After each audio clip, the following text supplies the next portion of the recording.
Welcome back, my fellow watcheteers. Welcome back to a new video. Today it's Sunday, so we are going to do a little watch talk. Watch collecting. It's a hobby, and as any hobby you may know, it can get quite expensive very fast. So, you need to get used to different watches and different price points of watches. Every one of us knows to spend $50 on a watch or $50 on a watch, that's not a real big deal. You can buy it, you can wear it, and if you're damaging it, you're only out $50.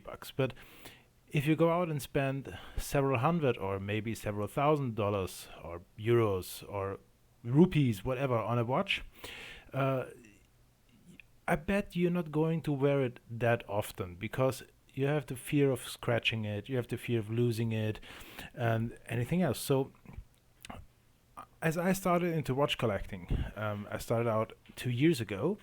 I was very, very hesitant to buy a watch that is over $100 because this is a lot of money.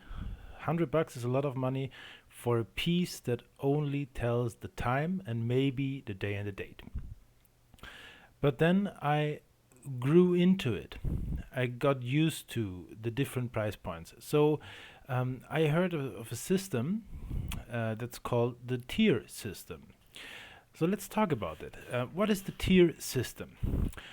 I see watch collecting not only as a journey to learn about different watches, different brands, and different horological history and stuff. I see watch collecting also as a progressive system. So I started out with a watch that I was. This was no biggie. It was a $30 Casio Tough Solar Illuminator because I wanted a watch that is rugged. I wanted to watch a beater watch, so to speak. I wanted a watch I can do repairs on my car with, and it's not going to die on me because it's solar powered. Eventually, someday it's going to die, but I don't need to replace a battery and stuff. So I was very comfortable with buying this Casio. And this is the thing. I see the Casio as tier 1. And I laid out the tiers of the watch of my, not only my, but the watch tier system in different price points.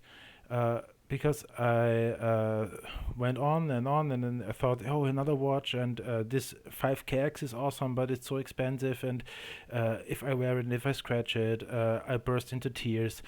I did not. And so I developed, or I grew accustomed to a system that helped me overcome my fear of higher priced watches. So the tier system is based in layers. You got the tier 1. This is all watches until to the price point of $50. Let's say $50. It's a price point we are all comfortable spending. So it's, so to speak, the entry price point. Then you have the tier 2. Tier 2, level 2 is until $100. Tier 3 is $300. Tier 4 is $500. Tier 6 is $700. You get the idea. You step up your price point with every tier. So I started out with tier 1, and I grew accustomed to wearing a $50 watch on my wrist. I never had a $50 watch before on my wrist, so that was okay. It was quite fun. Then I started to see other watches I would like the 5KX, for example. Well, the 5KX was around $300 at the time. And I thought about it. So yeah, it would be so nice to own that watch. It would be so nice to have the 5KX and rock this awesome watch. But $300 is so much money, and I had bills to pay, and life was getting in the way of it and stuff. And yeah, as I said, always say stupid life. It's getting in the way of me and my watches.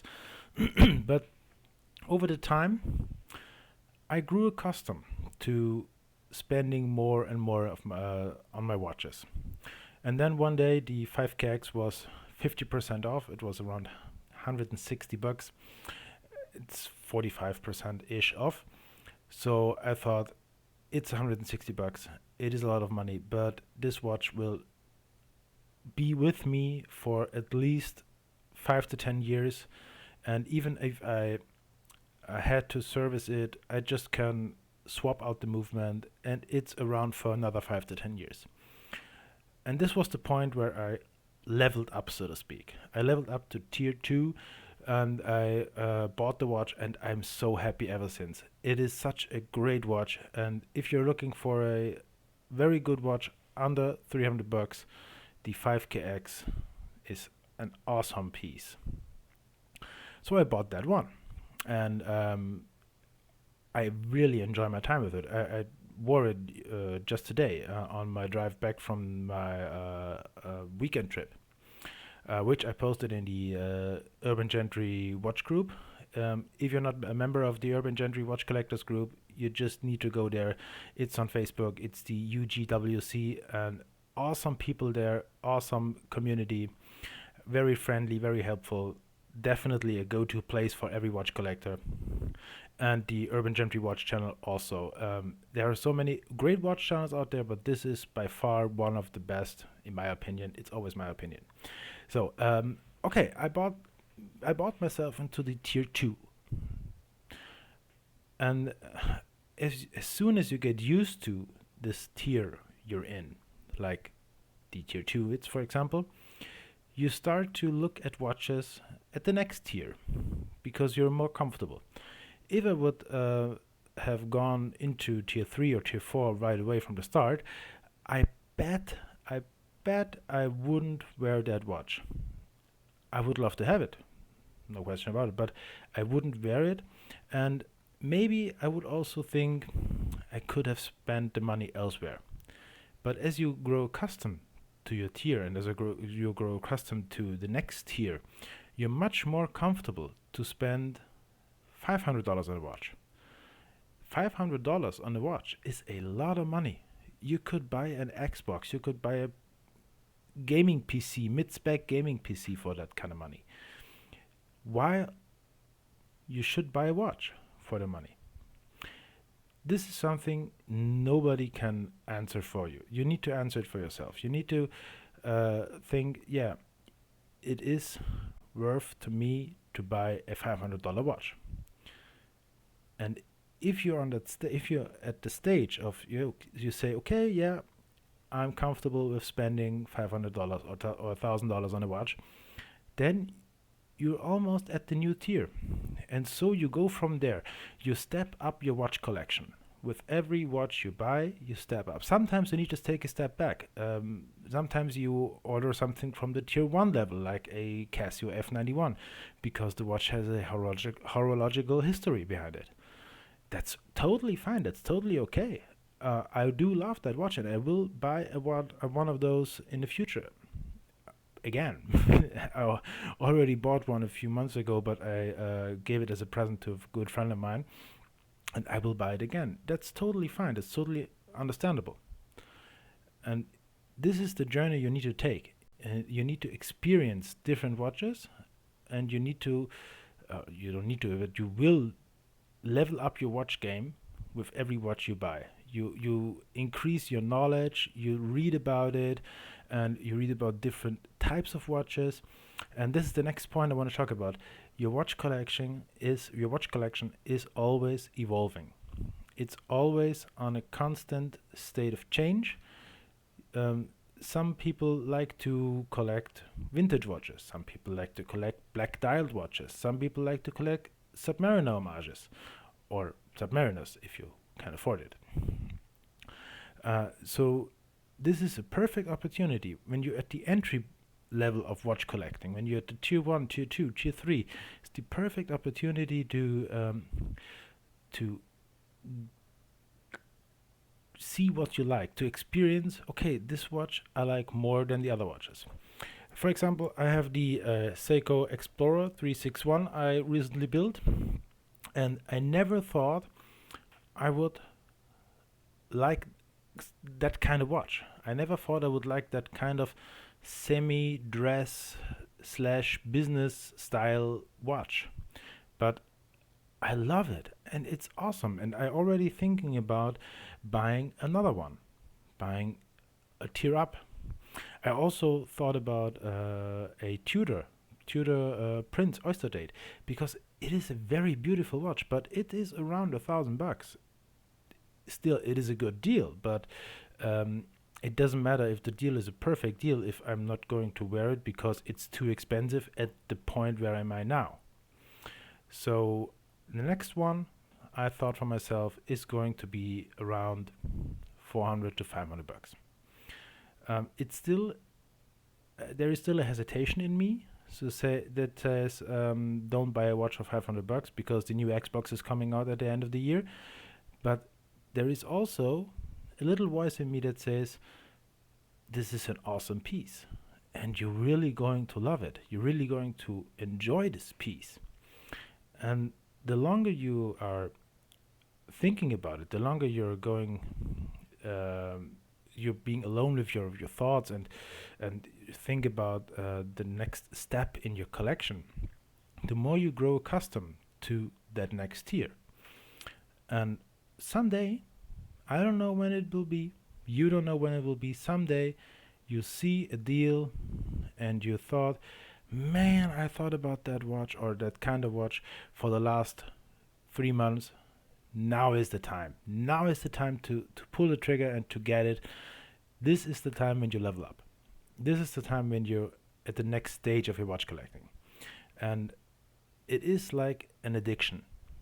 As soon as you leveled up, as soon as you have that new watch, you are going to feel something. You're going to feel the need for another watch. And this is one of the pitfalls. If you bought a watch just last week or yesterday, or you will buy it tomorrow, don't buy another watch in the next, let's say, 2 months. Get to a new one in, wear the new one, enjoy the new one, and then after a few weeks, after a few months, if you see, okay, this is the direction I want my collection to go, you can take a look at the other options out there. But until then, don't impulse buy another watch, because you're most certainly going to regret it. You're most certain going to regret either the first one you bought or the second one you bought, or maybe both. So what I want to say is, if you got a watch, if you're comfortable at a tier, let's say tier 2, in my case here, stick to the tier 2 level for at least a few months. Experience the watches. You can look at other watches, of course. There are so many beautiful watches out there. But don't buy another one until you're absolutely certain you either want to step up your tier or you want to stay in the tier. Maybe some people are staying in one of the tiers forever. They are just buying watches around around the $200, $300 price point, and they are perfectly happy with it. But they never would have gotten to the point where they say, I'm perfectly happy with this price point, when they not had tried it. You need to try. And the more you read, the more you develop your experience and your knowledge about watches, the more you know what you want to collect. Nobody knows what he wants to collect at the start of a collection.